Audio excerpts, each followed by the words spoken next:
umrlih v ljubljanski pokrajini v času okupacije. 323.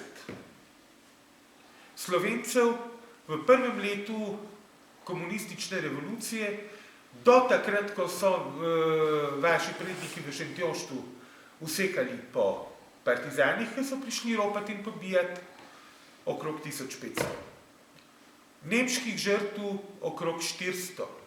Nihče pa ne govori o tem, da so komunistični partizani na slovenskem ozemlju umorili 343 anglo-ameriških vojakov, tako pilotov kot agentov SOE. Ne govorimo o prekomorskih brigadah, govorim direktno o Angležih in Američanih, ki so jih pobili. Ve se, kje so jih pobili, kje so pokopani, ve se tudi do neke mere, kdo jih je pobil. Zanimivo je, da ko je dr. Urbanc predlagal Američanom, da bi njihove žrtve prekopali in jih pokopali v Arlingtonu pri Washingtonu, v njihovi osrednji grobnici za padle ameriške vojake, so Američani odgovorili, da tega ne morejo, če nimajo imen žrtev, ki so pokopane. Se pravi, imen svojih vojakov. Kar kaže na to, da je nekaterim tudi v Angliji in v Ameriki danes še pretežko priznati, da je bilo sodelovanje z Titom absolutna napaka. Tako mislim, da je to nekaj segmentov,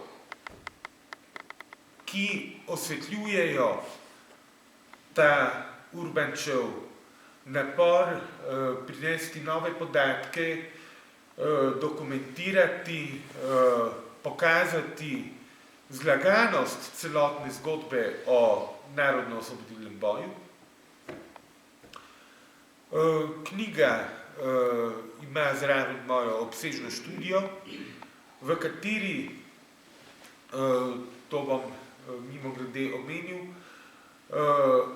na novo interpretiram problem domobrancev. O tem sem vam spregovoril že zadnjič, ko smo debatirali o tej knjigi. Na kratko bom, takrat sem dejansko napovedal, da bom natančneje dokumentiral povezavo med jugoslovansko vojsko in domobranci.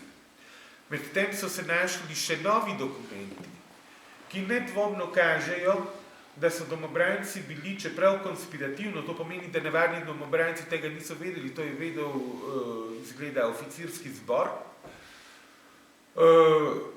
da so domobranci bili že januarja 1945 vključeni v vojsko Kraljevine Jugoslavije kot Slovenska narodna vojska. To preimenovanje se ni zgodilo šele 3. maja, ampak že 21. januarja in Slovenska narodna vojska je bila kot slovenska divizija vključena v vojsko Kraljevine Jugoslavije. Zakaj je to pomembno?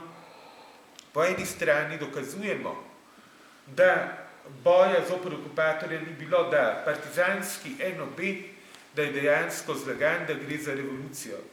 Glede na podatke, ki se pa kažejo glede domobrancev, se pravi, da so domobranci vendarle del vojske Kraljevine Jugoslavije, ki je pa edina zakonita in tudi edina uspešna vojaška gverilska sila, ki se bojuje v drugi svetovni vojni zoper okupatorja, smemo tudi domobrance imenovati Slovenska osvobodilna vojska. Hvala.